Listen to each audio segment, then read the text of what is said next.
Om Sadashiva Samarambam Shankaracharya Madhyamam Asmadacharya Paryantam Vande Guru Paramparam Ishvaro Guratmeti Murti Veda Vibhagine Vyomabda Vyapta Dihaya Dakshinamurtaye Namaha Savavedanta Sedanta Gocharam Tamagocharam Govindam Paramanandam Satguru Pranatoshmaham Om Shanti Shanti Shanti Om Namaste. Welcome. Keno, we beginning this story. What is this story? Uh, so this story is based on Shankaracharya commentaries uh, with some insights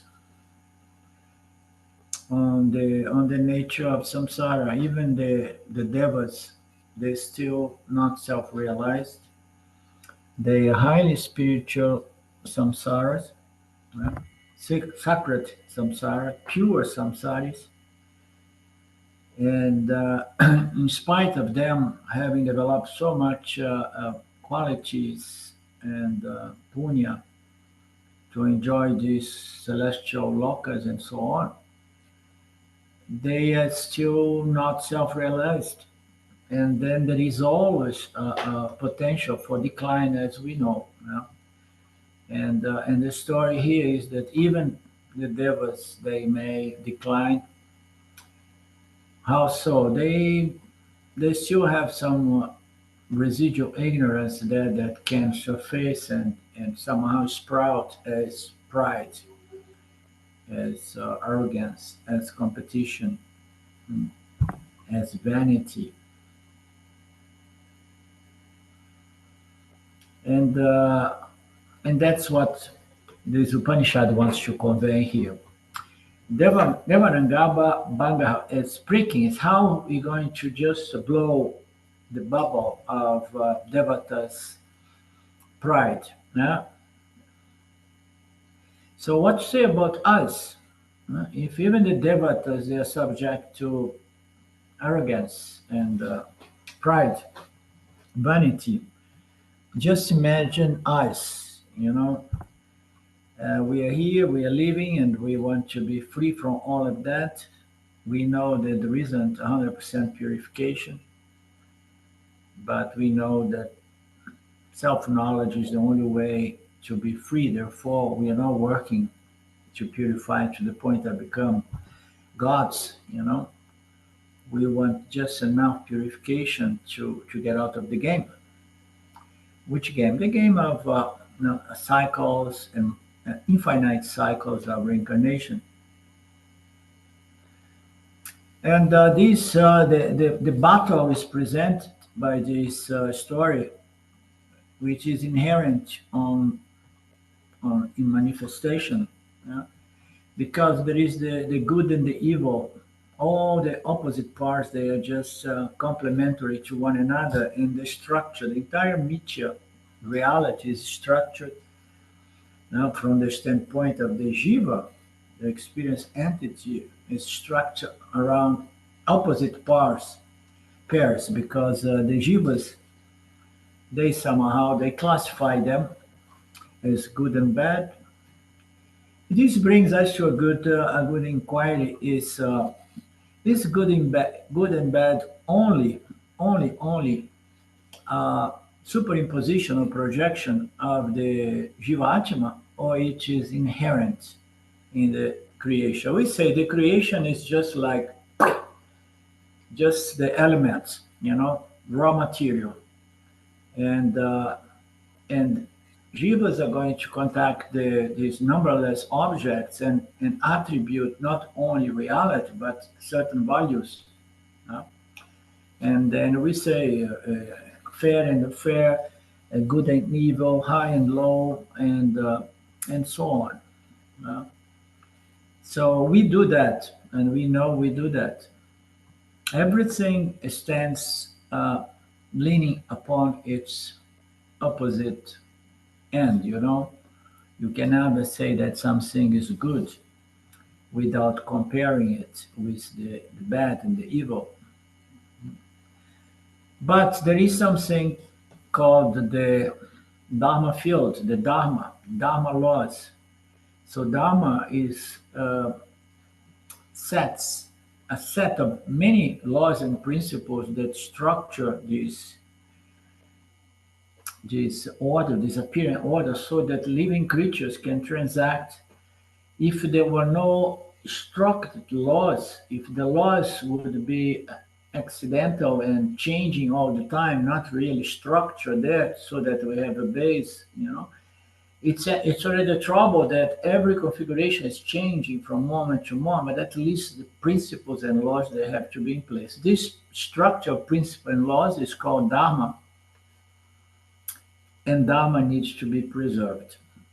If we lose Dharma and then we don't have this structure from the standpoint of the Jivatma, meaning to say all the laws which are more ethic, moral, dharmic, psychological, all these laws, they are there,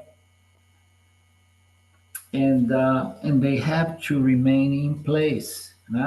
So we project value to these objects as enjoyable or unenjoyable. I like, I don't like, favorable or unfavorable.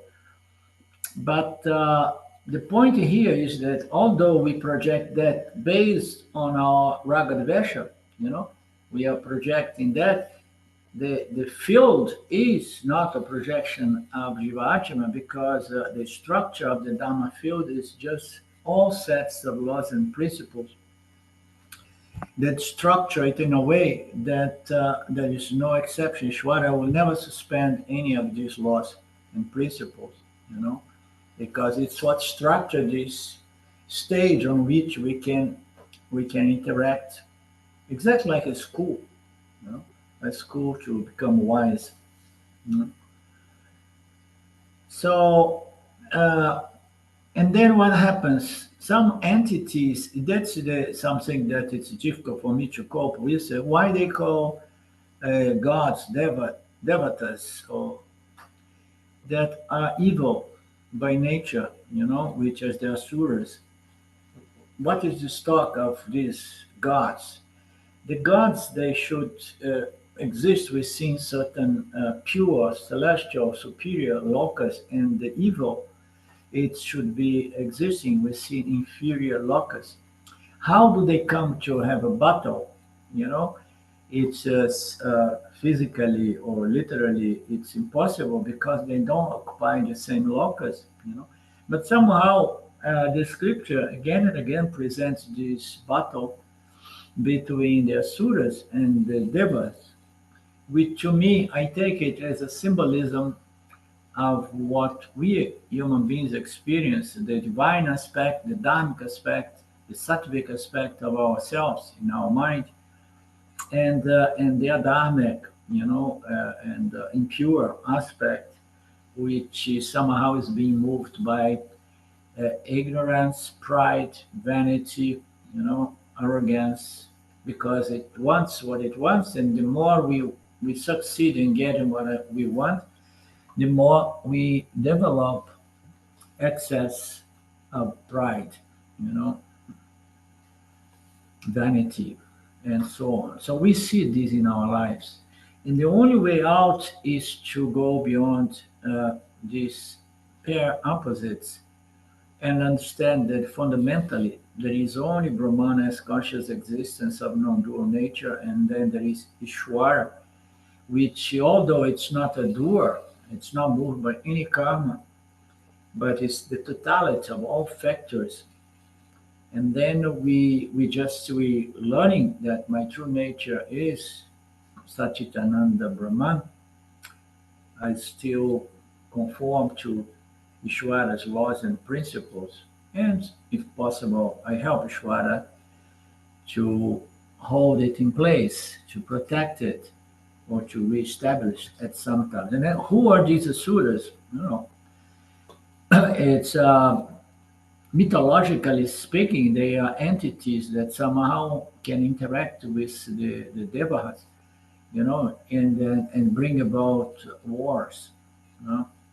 The scriptures, the Puranas, this all appears in the Puranas. They do not really appear in the Upanishads. Here there is this story presented by Shankaracharya in one Upanishad, which is just to introduce people, I believe, I did not read much further, into the topic of free will and the will to do God works, meaning to say, to live in conformity with God's laws and principles in opposition to certain other jivas that want to defy God, which is we see clearly at this time in our civilization. You understand?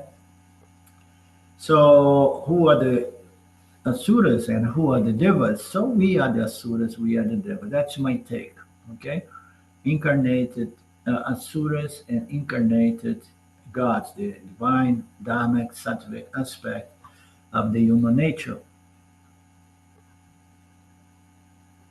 So they have a wonderful victory over the asuras, and they celebrate with a lot of good wine, among other things. And they were bragging, "Oh, we are great, but we won because of me, because of that." I mean, pride is something that kicks in the human mind so often in every field of the society. I like sports, for example. I see that my team is Inter from Milan, and then I see when somebody's humble and then start becoming famous, and then pride comes in, and then the performance goes down, and then it has to get a hit from ISVARA. It's so common. We succeed a little bit, and vanity comes, and then humility goes. You know. And here Swam says that the devas usually they have the quality of humility, because the devas supposedly they are devatas because they have conformed to God's laws and principles, and for that you need to develop certain qualifications, humility and shraddha, among others, being the most basic one. So if you are God, you must be humble. If you are losing your humility, means to say that you are declining, because nothing remains the same in this meteor order of reality, even the subtle levels. So somehow temporarily, because of Anyana and Moha, look how interesting. So the devas, they have humility because they are qualified souls, you know. They really conform to God's laws and so on. And for that, they need to have those base qualifications. But they don't have yana, and they are subject to moha, delusion, illusion. So they have humility, but because they are not yanis, they are subject to anyanam and moha. No? And then they develop arrogance, pride, and vanity. And when we have pride, Ishwara, again and again thinks, oh my God, another one going astray. We need to give a lesson to this creature. You know. Destruction is necessary. The bubble, the ego has inflated so much, that somebody has to go there and poof. You see, I mean, true, genuine humility is a different aspect of what I like to present as the the fragrance or the perfume of self-knowledge, moksha. It comes with the perfume, and the perfume is genuinely not to have vanity or arrogance, or pride. But it comes, as we say, the ego purifies and this and that, the pride is gone, humility is there. When you see the ego is there trying to break the window of the kitchen, or come from the back door of the kitchen, when you see the pride and arrogance has coming. So Ishvara said, I'm going to go there and I'm going to teach them a lesson. And then Ishvara appears as Yakasha. Yakasha in the Upanishad means to say a celestial entity which fundamentally, according to Shankaracharya and Swami Dayananda, is the primary, the primordial avatar. Means to say, I will go as my own avatar, said Krishna, said Ishvara. I will appear there as something like that. Let's see if they are going to recognize me as the true boss here. Then Ananda says that based on this Yakasha Avatara, in the Puranas we have expanded versions of several other avatars, but the primordial avatara is Yakasha according to what Dayananda most of us read it somewhere as well.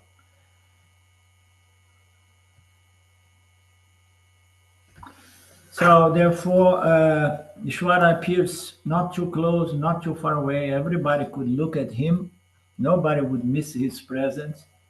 It was too brilliant and too divine. People got really curious. What is that being so luminous, and radiant with brilliance and divinity?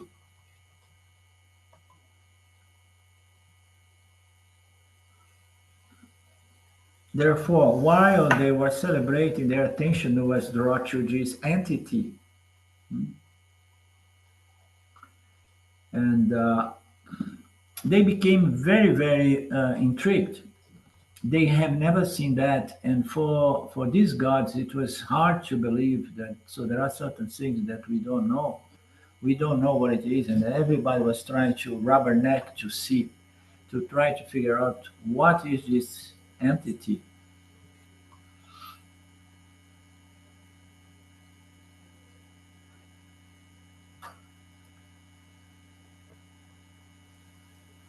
So the devas were having a hard time to accept their ignorance. How can there be anything which I do not know? Therefore, Indra, the big boss, decided to send another representative to explore, find out the identity of this divine, brilliant entity, Yakasha. He sends Agni Deva. Agni Deva was sent first because he is known to be the messenger. He's a messenger among the devatas. Even when we offer oblations to Agni Deva, we refer to the fire, Agni. With pride, Agni goes to Ishvara, meaning to say Yakasha, and he wants to ask, "Who are you?" But before he could say, "Who are you?" Ishvara asked, "Who are you?" And of course, Agni Deva was a little bit upset because how dare you to ask who I am? I'm the most famous. There is nobody who does not know who I am. Uh,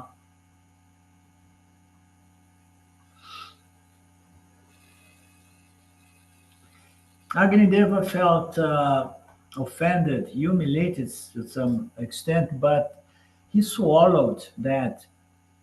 And before Agni Deva could ask the second question Ishvara asked, what are your powers? What skill you have? What can you do? Why you believe to be so special? Agni Deva said, I burn everything to ashes. I can burn the entire universe down to action. The creations come, but I destroy the creation. I'm the greatest destroyer, consumer, you know, of everything. The entire universe can be destroyed by me and me alone. And then he said, okay, so you just consume everything to ash. You burn everything to ash. Take this dry grass and burn it. and it was dry. It was not even green. And then, of course, Agni Deva had a laughter inside. Oh, this fool, you know. I don't even make an effort to burn this little thing. But Agni trying to burn it and failed very badly. Lots of effort. He kept raising the temperature of his power to burn, but nothing. He felt so humiliated and helpless. He did not even know how to look into the eyes of that divinity. He was there standing in front of Ishara, totally embarrassed. He went back to his place and reported, yeah, report to Indra that I'm sorry, Mr. Boss, I went there. I could not discover what this being is. On the other hand, I was humiliated and I'm sorry, I have failed. Indra said to Vayu, Agni cannot do that. So you go there and you take care of this business, okay? And show him who you are and then get to know what that thing is.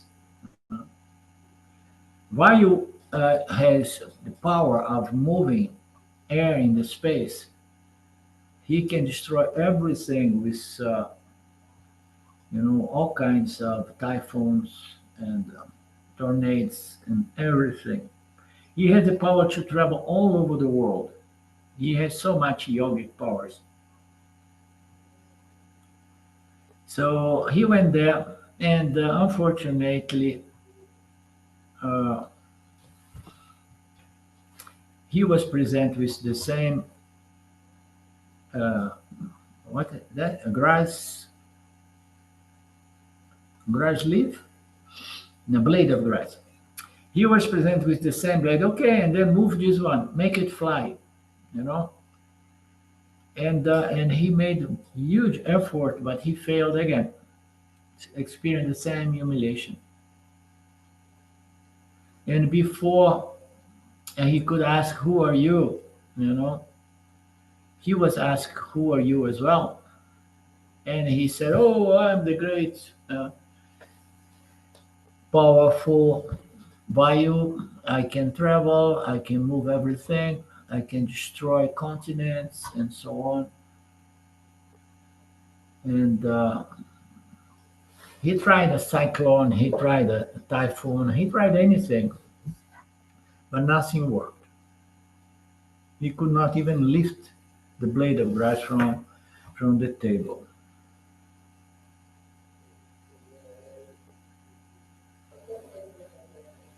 The blade of grass did not move even 1 millimeter. To understand the story, if you know cricket, and then Swami brings about an example of cricket. If it was soccer, I would appreciate and enjoy and elaborate upon, but cricket. Uh, he talks about the man who bats the ball, that enters and makes a big show and prepare before, prepared went, and yeah, pam, pam, pam. They show him in the TV. Maybe the guy gets very uh, vain about that, but then something happens, and somehow he often fails to hit the ball. I think that is the example here. Yeah, And then he out talks for about, sorry, out for a duck means out on the first ball without even hitting the ball, and okay, 0 runs. yeah, the same thing happened to him. Humiliation after all the show he has made. Swami brings about the classic game cricket between South Africa and India. India and England is another one. India and Pakistan is big for them as well. I even learned a little bit of this game when I was living Lucknow around Papaji. We used to watch these games to understand this game a little bit. You probably know a little bit of this game, huh, Mark? Yeah, I do. My father was a big cricket fan. Mm.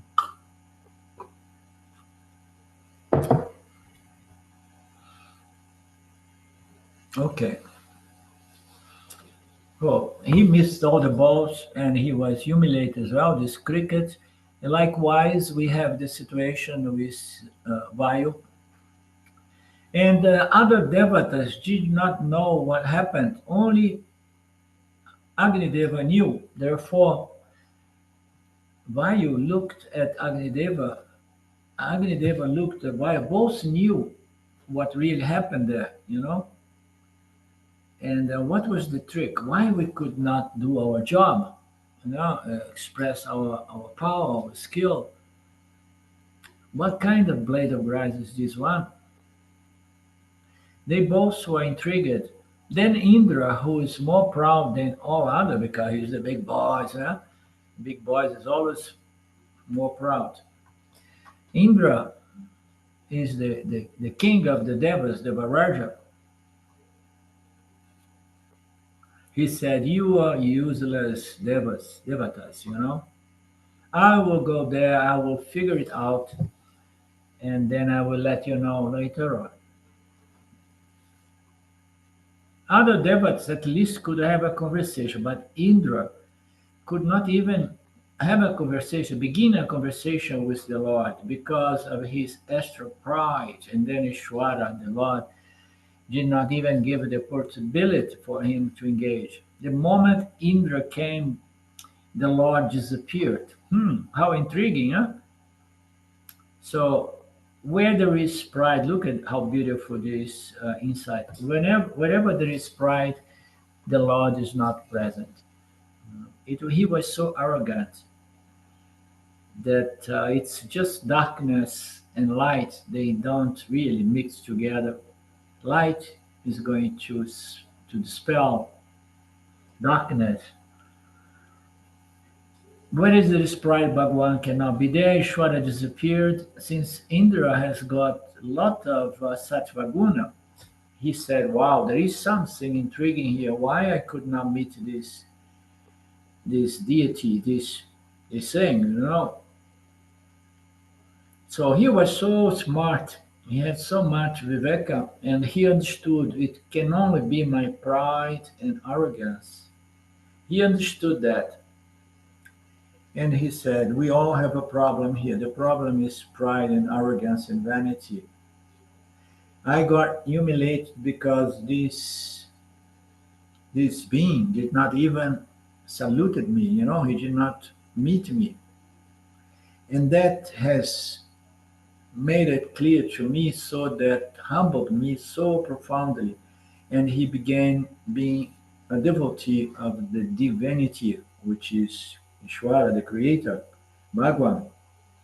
Because of his devotion and prayers and humiliation and humbleness, Ishvara, finally enough, after him being done, having done some tapas and pujas and prayers, Ishvara said, "Okay, now I can present myself to him." So he came, appeared to Indra, and then what happened? So how did Ishwara appear to him? Immediately Ishwara appeared to him as the guru and the scripture, because that Indra, you know, he understood that the problem was vanity and pride. And then he immediately realized, and then he began purifying through all those sadhanas. And then when Ishvara appeared, it appeared as a guru because Indra was ready, prepared to be taught. The only thing that released ones from the cycle of samsara. So, and then Ishvara appeared as in the form of the guru, Brahma Vidya, the self-knowledge. To know who Ishvara is, you need the knowledge, a body of knowledge. The guru is not a person. The guru is just a link between the knowledge and the disciple, because to know who Ishvara is, you need a method, a body of knowledge which reveals Ishvara first, and then second, the identity between Ishvara Atma and Jiva Atma. And as we know, there is only one source of knowledge, pratya, Yaksha Pramana, which in other words is Shastra Pramana. Our Vedantic Upanishad Pramanas, means of knowledge, Veda, Vani. There are different ways to express that. No other Praman will reveal the nature of God as identical to the nature of Jivatma. There is only one Pramanam. These other Pramanas here, they will not do that. Because it most probably relate to perception and inference.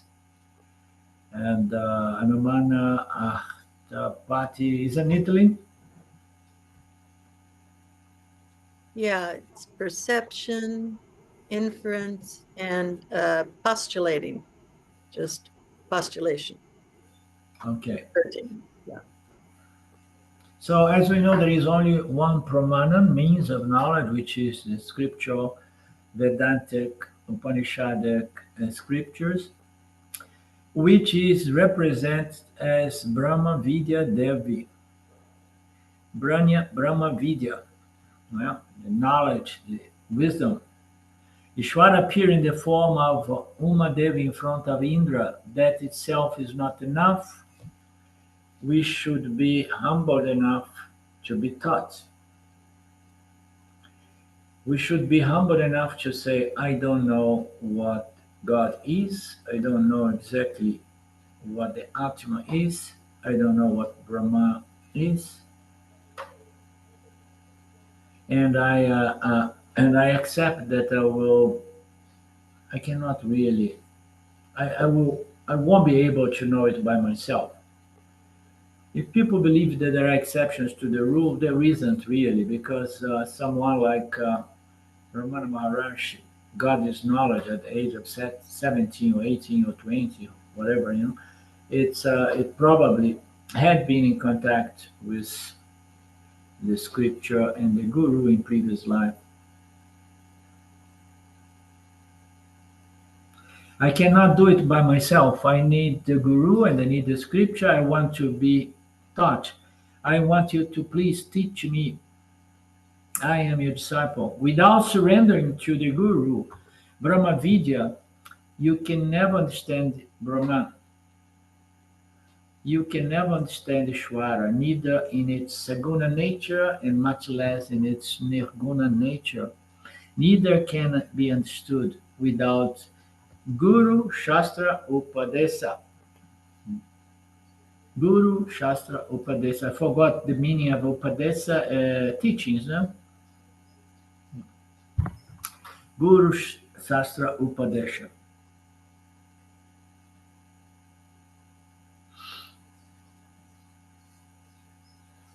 So, Uma Devi representing Guru appears and the Shastra appears. It appears as the Guru in the scripture. Well, let's say scripture in one hand and then the Guru is the whole in the scripture. Appears in front of Indra, and Indra being purified through whatsoever sadhanas he did, he immediately, and being very sattvic, he surrendered and became a disciple and asked for this Atma Yana knowledge. Up to this is the third chapter. So the third chapter takes us to this point, that the whole play of the pride of these devatas, and then Shwara showing up to give them a lesson, and when it comes to the point just to present the fact that once or unless we develop really true humility or humbleness, we cannot really be taught. And that's a fact. Most of these people playing with Vedanta, they are so proud they cannot even go to a guru.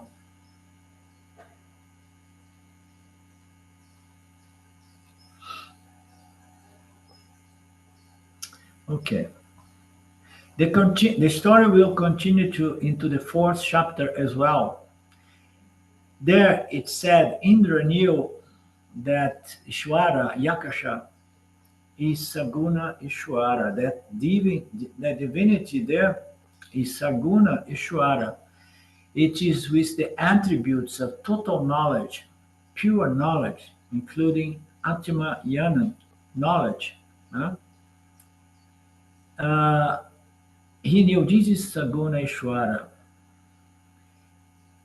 And he says, but I want to understand what is this Yakasha? And the Yakasha, which appears as an entity, has its own nature, and an entity like such as Ishwara. We say in our teachings that Ishwara is it has knowledge of entire cosmos, past, present, future, and he has the knowledge of the true nature of everything. He has self-knowledge. He has not. He is the totality of knowledge in respect to such, all knowledge in respect to Nitya. So this is the nature of the Creator. So, but the nature that they were addressing this Ishwara and trying to understand what is this entity, why it has so much light, so much wisdom, so much uh, uh, presence and radiance. We want. So those are all aspects of Saguna Ishwara as supreme intelligence, and knowledge and power. So indeed, that contact was done through Saguneshwara, because Nirguneshwara does not contact anyone or anything. The people, the devatas want to know what is this deity. It's Saguneshwara, and Indra was so smart that he figured that out. This is Saguna Ishwara. I'm already studying the scriptures with this guru, and now I want to understand what is the true nature of this guru, because I hear that the true nature of Saguneshwara is Nirguna Brahman. You know. And he says, so now I understood your nature as pure knowledge. This pure knowledge has opened my mind, opened my eyes to the understanding of the true God, which is Nirguna Atma by nature. And now I am interested to know Nirguna Atma, because I heard that there is an identity between Jiva Atma and Paramatma. So I am done. I learned, I understood Maya Ishwara nature, and I want to know the true nature of Maya Ishwara, which is Nirguna Atma, Nirguna Brahman. So in that way, he learned the ultimate knowledge in respect to Nirguna Atma as one's very nature, and became a wise person, became a yani, and became a guru. And he started teaching all other devatas.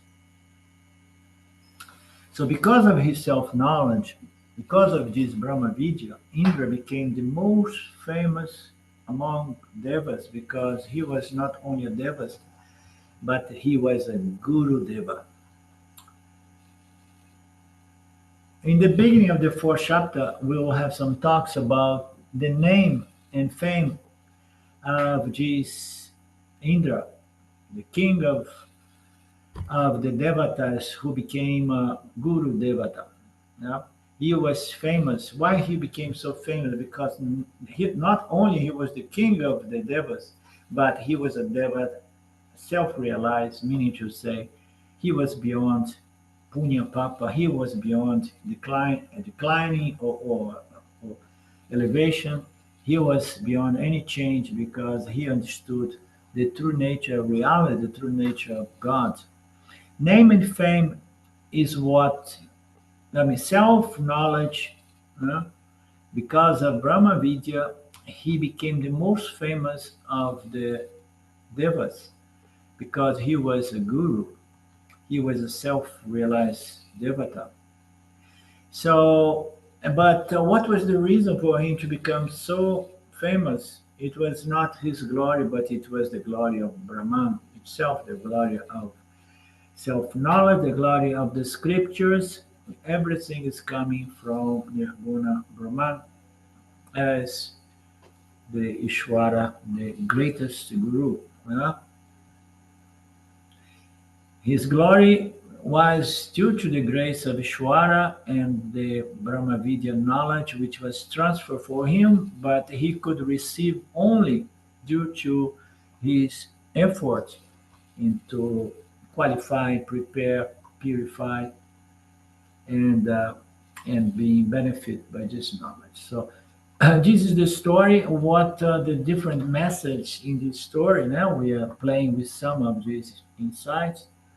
Shankaracharya presents six messages, important messages in this story. In schools, we have we will have a story, and we have to write what the moral, the lessons within that story. You remember when we were kids in the school, we had a text, and then we had to write what are the meaning, the moral of this story. What are the messages we see in that story? The first message is Brahma Astiv, Astiv, Astvam. The existence of Brahman is revealed through this story.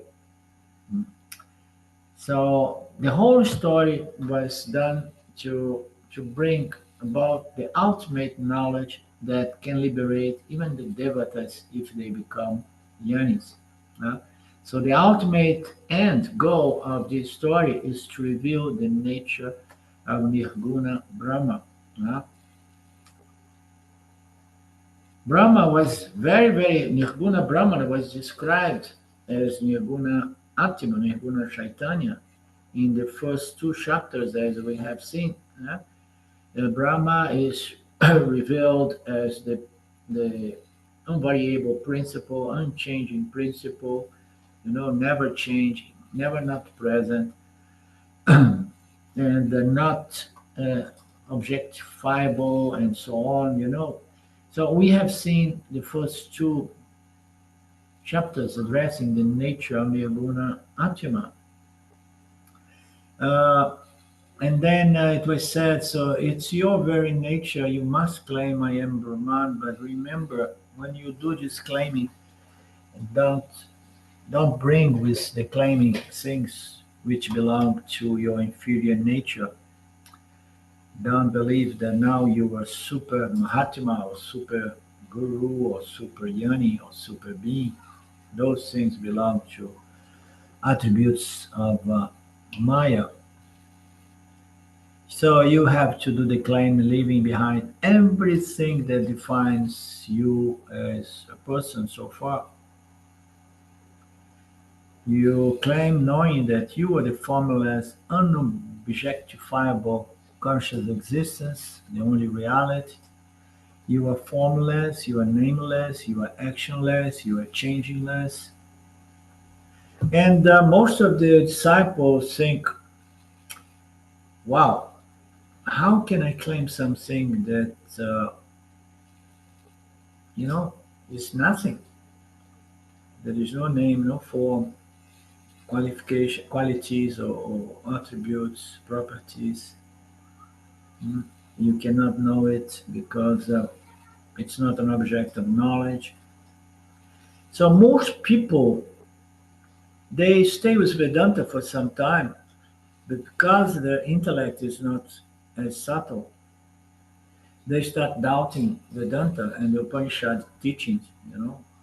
I mean, how can I claim that I am something? And according to the scripture, that claiming is the only way to liberate or to resolve one's mind in peace. How can I claim something that is so abstract that it seems to be non-existent? How am I'm going to claim my true nature as something so abstract that seems to be non-existent? Therefore, the concept that reality is non-existence, is the emptiness, the void, you know. Because people do not have a subtle intellect capable to understand that the true nature of reality is the fullness of a principle which is can only be defined as conscious existence, the only reality. And it's full, whole, and complete because it's the only reality. The most subtle of the subtle, all those Upanishad says that, but because it's so subtle, it seems to be non-existent.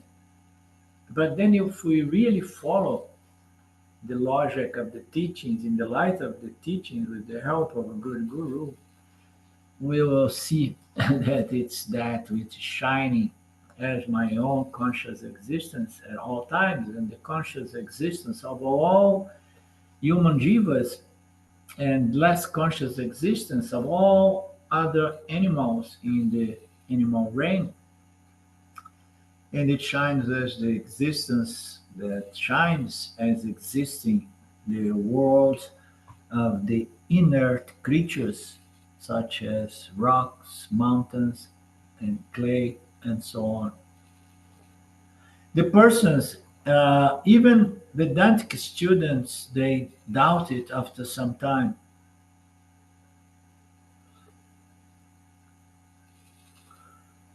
Even Vedantic students themselves have got three interpretations of Vedanta.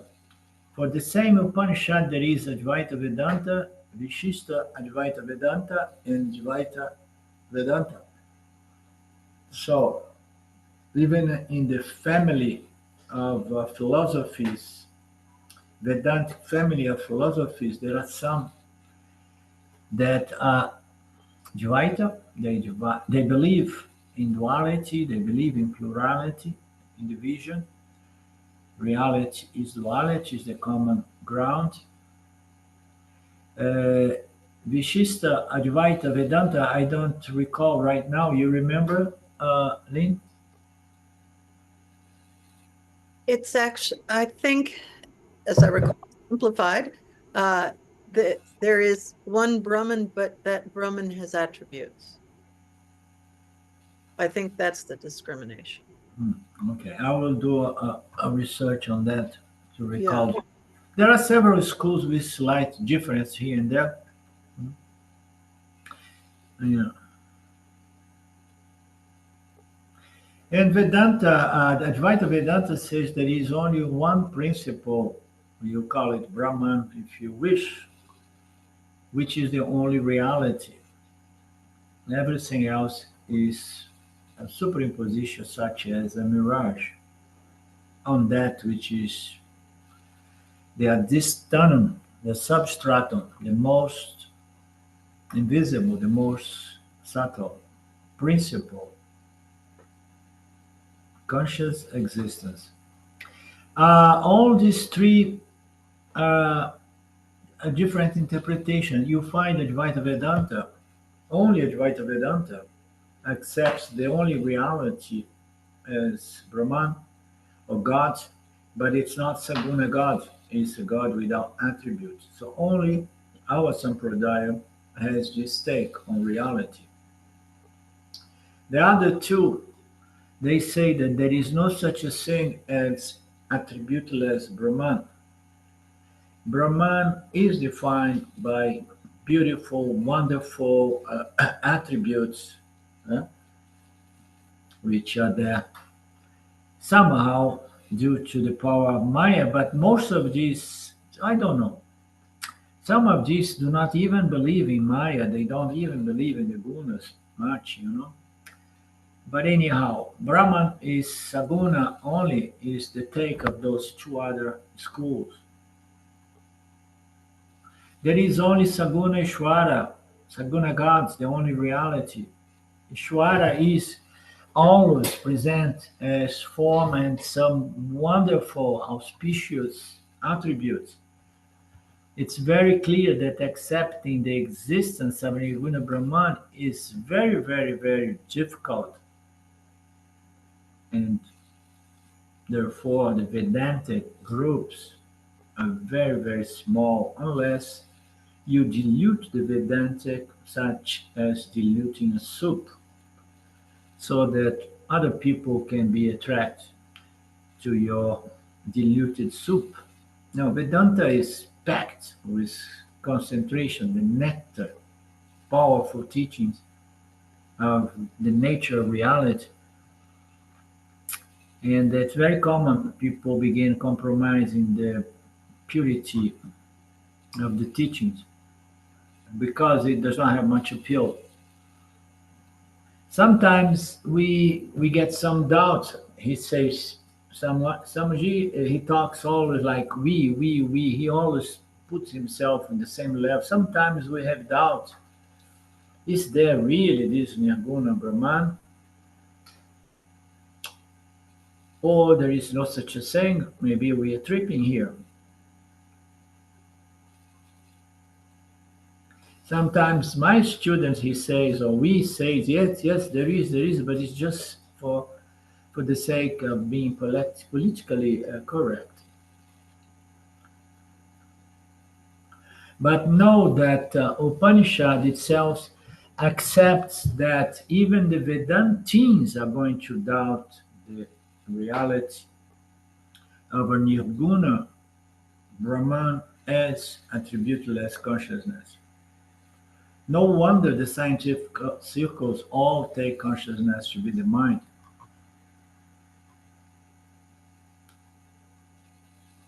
That's why in Taittiriya Upanishad, it said something there. There is a lot of Sanskrit, and I don't think Swami is going to present the translation of this verse 6, chapter 6, verse 1. If by any chance you feel inclined to find the verse for us, you share with us later on, Lynn, please.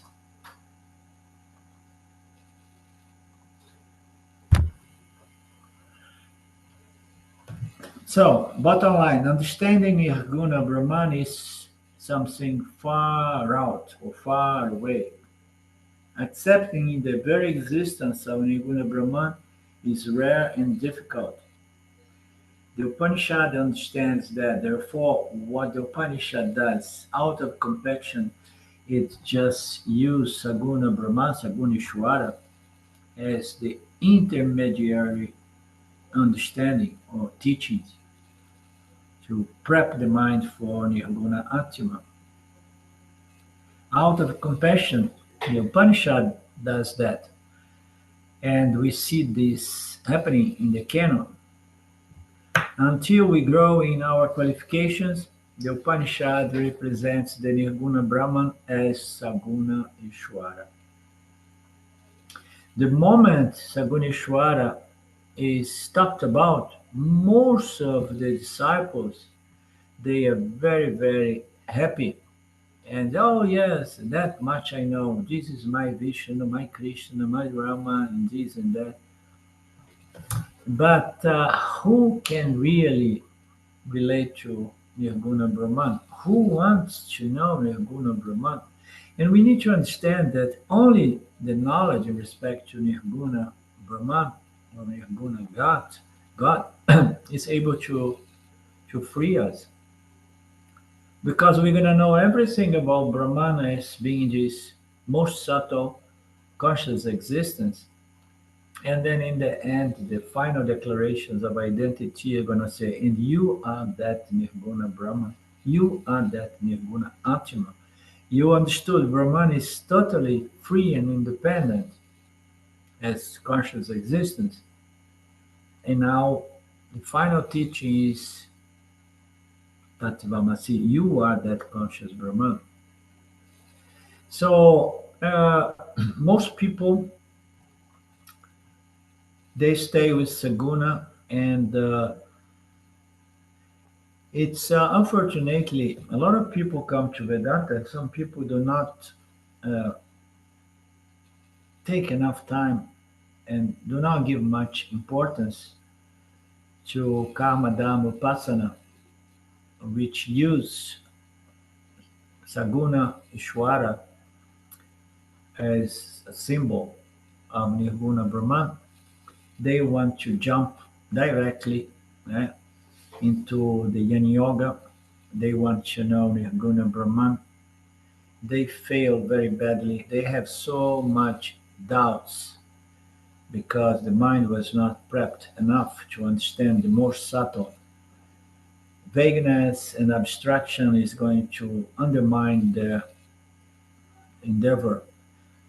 And but they are not interested to be a good kami yogi. They want all or nothing, you know. So to be a good kami yogi, to relate to saguna, is something that the I would say the pride ego, the proud ego, or the vain ego say no, no, no. I already claim I'm good. I'm Nirguna Atma. So it's important we never lose sight of Nirguna Ishvara because we live in this world and under the laws and principles of Saguna Ishvara. And if we have claimed with success our nature as Nirguna Brahman, so our inferior nature as the Jiva, the body, mind, sense complex, must prove it by living in total conformity with the laws and principles of Saguna Ishvara. Okay? So you need to know, you need to purify, you need to live, and Kami Yoga is something that it should be there to demonstrate to others, that love, peace, compassion, and satisfaction is possible even here.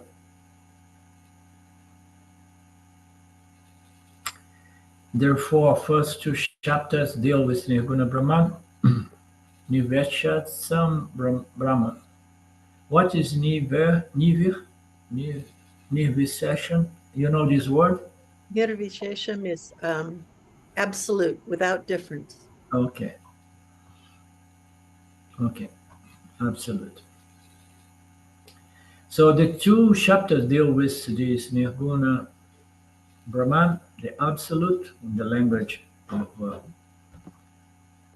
our Nisargadatta. The third chapter is watered down. So now we're going to densify a little bit more the teachings to bring it to the level of the Sagunishwara students. Not only Nirguna exists, you can have a dialogue with Nirguna also. Okay, here, take this representative of Nirguna Brahman and have dialogue with Vayu. Like Indra had a dialogue, Agni had a dialogue with, not Vayu, with Ishvara. Yes, yes, yes, give us the Saguna Ishvara because I have a lot to say. Who is willing to speak with Nirguna Brahman? In fact, if I talk too much, you may yourself reject me because, Nirguna Brahman does not talk. The guru, the scripture is for Saguna Guru. Well, Saguna is always attractive. Nirguna is present as Saguna Ishvara for the sake of attraction, appeal. Who is that Ishvara? Agni's burning power is Ishvara. This is beautiful. Now he wraps it up. When we see the power of the elements and the properties of the elements, Agni's burning power is the power of the Lord, Saguna Lord. Without Saguna Ishvara's blessing, Agni is not really burning. Agni does not have its intrinsic nature. Everything has its intrinsic nature, and the nature of Agni is fire, burning, light. Vayu cannot be Vayu without the blessings of Ishvara as well, which appeared as Yakasha. Therefore, what is Ishvara? everything, all the elements, the intrinsic nature of everything which is defined by attributes and qualities. Those are the original attributes of Ishvara that is transferred to all these elements of creation. Agnihood is Agni, Vayahood is Vayu, table wood of table is as well the nature, borrowed nature of Ishvara. It is the tattva of the Lord. Tattva means what? Tattva means the isness, yeah? The true nature, the isness, thatness. That is Ishvara, the existence, the isness. And this isness is present not in the nirguna, nirguna aspect of itself, conscious exist, but saguna, right? The true nature of all elements and all configurations brought about by Ishvara. Therefore, Ishvara asked, what's the proof? The proof is Agni burns, Vayu lifts. We talk, we hear. Brahma asti yakasha rupana. This Brahma astitvam is one message. So the nature of Ishvara is nirguna, but it's manifest to be visibly available as saguna nature, the saguna nature of Ishvara.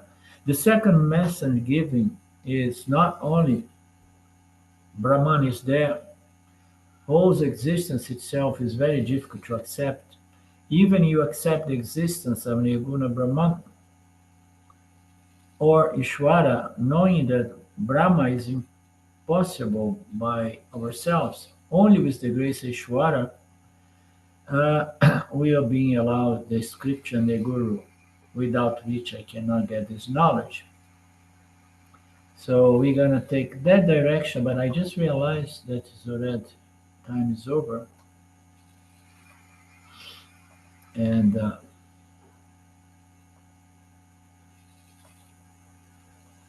we carry on this coming Friday, same time. Okay? Om Purnamada Purnamidam Purnamudachyate Purnasya Purnamadaya Purnamevavashishate. Om Shanti Shanti Shanti Om. Namaste. See you soon. Thanks, Orlando. I love that story. Very much. I'm enjoying it myself as well, big time. Bye bye. It's all about us, huh? We are the devas, huh? That is the the cut to the chase, huh? We are the asuras, we are the devas, and we are nirguna atom. Yeah. Okay. Bye bye. Marvelous. Thank you, Alindo. Thank you.